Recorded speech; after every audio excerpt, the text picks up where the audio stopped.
नमस्कार, आप देख रहे हैं डॉक्टर साहिब आपके साथ। मैं हूं मुस्कान दिशवा। आज के इस एपिसोड में हम बात करेंगे टूथ इम्प्लांट के बारे में। हम ये जानेंगे कि टूथ इम्प्लांट क्यों होता है, कब करवाना चाहिए, इसके करवाने के क्या फ़ायदे हैं और ये होता क्या है। इसके बारे में तमाम जानकारी लेने के लिए आज हमारे साथ मौजूद है बिहार की जानी मानी डेंटिस्ट में से एक डॉक्टर गीता शर्मा। साथ ही आपको बता दें कि ये पटना डेंटल मेडिकल कॉलेज में कार्यरत है। मैम नमस्कार, बहुत बहुत स्वागत है आपका। नमस्कार मैम मुस्कान। आपसे जानना चाहेंगे, अगर हम बात करें टूथ इम्प्लांट के बारे में, तो हुँ। ये क्या होता है, कब करवाते हैं, इसके क्या फ़ायदे हैं, इस बारे में थोड़ा विस्तार से बताएं।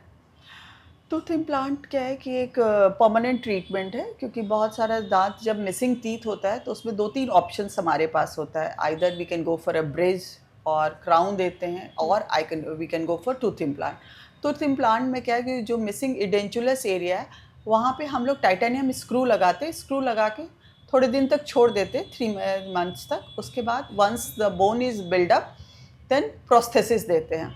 तो इससे क्या होता है कि हमें आजू बाजू के दांत को काटने की ज़रूरत नहीं होती है, बिकॉज अगर नॉर्मल तौर पे हमारे कोई दांत मिसिंग है तो हम लोग उस केस में ब्रिज देते हैं। तो ब्रिज में for a support we need कि आजू और आगे और पीछे के दांत को हम लोग कट करते हैं और उस पर भी क्राउन देते हैं, so that it is supported.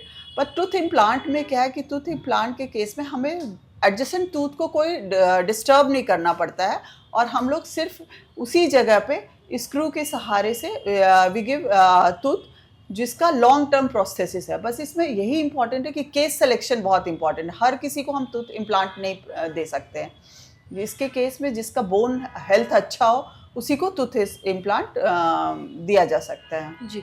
और साथ ही अगर हम टूथ इम्प्लांट के बारे में बात करें तो इसकी ज़रूरत कब पड़ती है? और साथ ही अगर हम यहाँ के बारे में बात करें तो आपके क्लिनिक में क्या इसका जो भी लोग करवाना चाहते हैं, क्या इसका इलाज किया जाता है, इस बारे में भी बताओ, और कैसे आपसे जुड़ सकते हैं दिखवाने के लिए? टूथ इम्प्लांट के लिए मोस्ट इंपॉर्टेंट क्या है, हम लोग जब पेशेंट आते हैं उसका सीबीसीटी कराते हैं। सीबीसीटी के बेसिस पे वी एनालाइज कि बोन की ग्रोथ कैसी है, पेशेंट का एज कैसा है, फिर वी चेक कि पेशेंट स्मोकर है, नॉन स्मोकर है, because case selection is very important for implant. एक बार जब हम लोग केस सिलेक्शन कर लेते हैं, फिर हम लोग डिज़ाइन करते हैं कि कितना इम्प्लांट देना है, कैसे देना है। तो इसमें क्या है कि इम्प्लांट दो तरह से हम लोग देते हैं। एक तो जब सिंगल टूथ मिसिंग है उसकी जगह पे वी गिव इम्प्लांट टीथ। दूसरा होता है कई बार इम्प्लांट सपोर्टेड डेंचर भी देते हैं। पेशेंट का अगर कोई भी दांत माउथ में नहीं है और वो चाहता है कि फिक्स उसको डेंचर मिले, तो उसमें क्या है कि हम इम्प्लांट से सपोर्ट दे के वी गिव द डेंचर। तो ये सारी सुविधा हमारे यहाँ एडवांस डेंटल हॉस्पिटल में उपलब्ध है। ये हमारा सेंटर आपको जूलॉजिकल सर्वे ऑफ इंडिया के अपोजिट में कंकड़ बाग में है।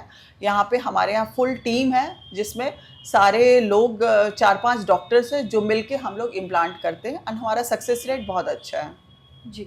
और साथ ही सर मैम अगर हम बात करें इम्प्लांट के बारे में, आपने बताया क्यों होता है, कब करवाया जाता है और यहाँ पे कैसे आके जुड़ सकते हैं और करवा सकते हैं।